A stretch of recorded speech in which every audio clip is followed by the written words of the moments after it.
you guys start to understand there is a Valorant formula. So what happens when you play passive is people get stuck in this loop right here. Again, this is a 3-lane game, okay? And almost every map has the same logic. There's A, there's mid, and there's B. If you don't know what's happening in any of these things on defense, you're going to be in what I like to call the doom loop. And it always looks like this. 2, 1, 2. You guys have no A main control. We have no way to pressure B main, and no one's keeping eyes on mid at all. A part of it's on you because you're playing the info character and you're not simplifying the game for yourself and for your team. But 5v2s are really hard. It puts a lot of pressure on these anchors getting like 2 kills at least. The game is a very risk reward kind of game.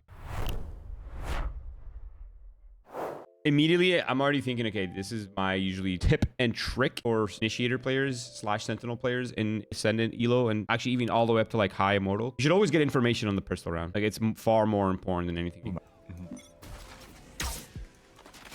We're going for shock damage. So happy.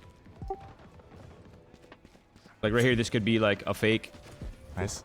And we're just over rotating because we have no info. Obviously, that's a horrible smoke. So we're rotating. On entry. Now, this is a really big reason to why I don't like rotating to spawn when they show heavily. Now, it's fine that you did it, but maybe your duo should have been pushing forward or at least go into jiggle cat in case they fall back. Because right now, if they go quiet in the smoke, you guys are going to feel very awkward. Yeah, I'm going mid. Yep. See, so like you guys stalled their initial hit. They're pivoting to their second plan. Go towards mid. Chamber top mid. Now we don't know where to Sova be. Entering A. Brim 3. Okay, good comms so far. Good comms so far. Brim's on dead. One on side. Careful. Generator. Nobody side. Gen. Oh my ping. Nobody side, by the way. Nice. Okay, I mean so far so good.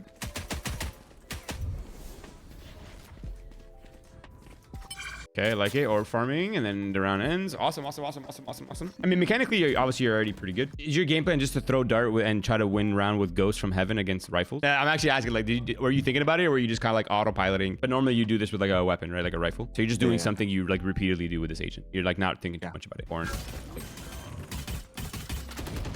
This is an unwinnable round. Chat, the reason why this is an unwinnable round is because we are running a default setup against a natural disadvantage, okay? When you run this simulation many times, it pretty much plays out the same way, honestly. So pretty much what happens when you're running a default setup is you have 2 people here and maybe like a person leaning here or here. And then there's like the other 2 people in like this area somewhere, okay? Now, if they go 5 people with weapons against 2 people, what do you think your odds are? Let's add a 3rd person, okay? What do you think your odds are with 5v3, 3 shitty weapons and 5 rifles? What do you think your odds are? How many times are you winning that out of 10 times? 1? No, I'd say more. I'd say like 2 at least, like 2 to 3 maybe if you're lucky. If you run this setup, the only way you win this is putting pressure on people to have hero plays, right? It's so much sight pressure. This 5v3 becomes even harder over time. Now, it's fine. You're not going to win every bonus round. It's totally chill. Generally speaking, you want to just always be thinking like, okay, I have 1 pistol, so round 1, and then I won round 2, and then round 3 is the bonus, right? If you're on the bonus, try to break the autopilot. Like you can't be in the autopilot still, because if you play the default like we just talked about, you're not gonna win the round. Like the odds are so low. We don't want to play in a way that like relies on people having hero plays.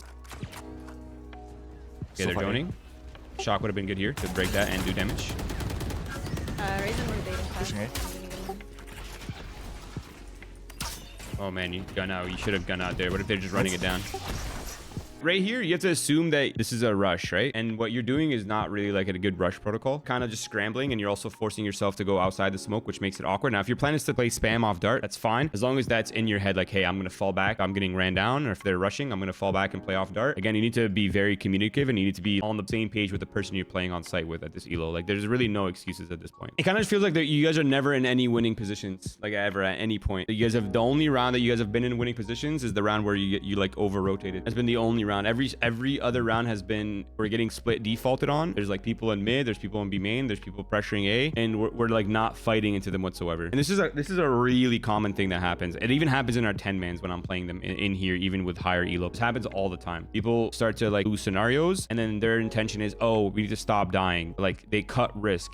But when you cut risk is when you struggle the most with defense. Okay, risks need to be taken all the time in this game. It's always a constant in this game. Enjoying the video so far? If you like improving at Valorant, then come join us at ProMinds. ProMinds is a Discord community that we started to help everyone get better at the game. We host 10-mans daily for NA, EU, and APAC, and we do weekly VOD reviews. And it's completely free to join. If you want to take it a step further, we also offer Valorant classes taught directly by pros via our Omega memberships. More info in the description below or at prominds.gg. So what happens when when you play passive is people get stuck in this loop right here. Again, this is a 3-lane game, okay? Almost every map has the same logic. There's A, there's mid, and there's B. If you don't know what's happening in any of these things on defense, you're going to be in what I like to call the doom loop. Always looks like this: 2, 1, 2. You guys have no A main control. We have no way to pressure B main, and no one's keeping eyes on mid at all. We're in this doom loop. The 5v2s are really hard. It puts a lot of pressure on these anchors getting like 2 kills at least. A part of it's on you because you're playing the info character and you're not simplifying the game for yourself and for your team. The game is a very risk reward kind of game, and you guys start to understand there is a Valorant formula. You're not simplifying the game for yourself and for your team. This is like, obviously the game is a very risk reward kind of game, and honestly the reason why I like repeat these same kind of conversation lines to all of you, and hopefully like the more we repeat these through VOD, you guys start to understand that there is a formula, right? It's something that I always say, like there is a Valorant formula.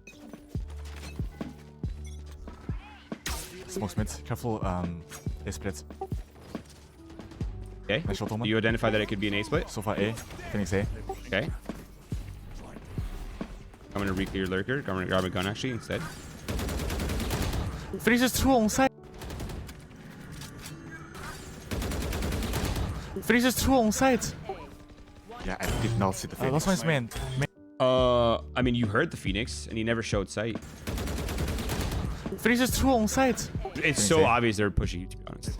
So, I mean, in that half, you had value 2 out of the 10 rounds, maybe. One round you played Heaven with a ghost. One round you did nothing and rotated. One round you got to the B side late and didn't do anything even when you got there. One round you gamble ulted, which honestly is okay. The next round you didn't gamble. It was alt off info, which is totally fine. That could have been some value. Yeah, you didn't really do much. You have not really like tried to win any scenario. You just went into your comfort routines, and none of those comfort routines are actually high value. That's my defense synopsis for you, okay? Now, to make things easier for yourself as a Sova, just do what everyone does, bro. You don't have to recreate the wheel, okay? You don't have to do these fancy shocks or lineups or any of that bullshit. You want to shock, just shock from close. At least you have some info. For the most part, a lot of the Sovas play in this area or this area. The reason being is it's really easy to dart, get info B main. It's also really easy to drone and get info B main. It's also really easy to drone for people to get deep lines. And if you're getting pressure on the mid to B, then it's very easy to react to B main and push like the weak side. That makes sense. It applies on a lot of maps, guys. Like so many maps. Like if they're doing the 4-1 shit, like it's same thing. Like let's say they're showing like heavy mid or heavy B. Let's go with B. You decide, okay, I'm gonna walk up and kill the lurker. Like, bro, you kill this lurker, you own this entire map now. Like as long as you don't give this up, even if they go quiet, your teammate can stay here. Again, you don't have to give it up comes in many forms, right? Like it's sometimes it could be like you take sewers, sometimes it could be like you stay in spawn, sometimes it could be like you fall back over here and you just watch from ramp or watch the off angle or watch from cross over here or watch the cross from over here. Like all these are kind of similar value, but as long as there's something holding the stack together is what you want in these scenarios. As soon as you give this up thinking, oh, I need to go help my team B because it's obviously B, if they go quiet, then now we're in the doom loop. Now multiple people have to go back, right? Not just one person. Everything that I'm teaching you guys is so that you have a natural progression through the ranks. That is the most important thing. I can teach you guys some tricks. I can teach you guys pistol rounds to win your games. I can teach you guys strats. I can teach you all this shit. I can carry you mentally to Ascendant at the very least. I can easily do that for you. But if you don't approach it in the right way early on, you're going to get hard stuck for a long time.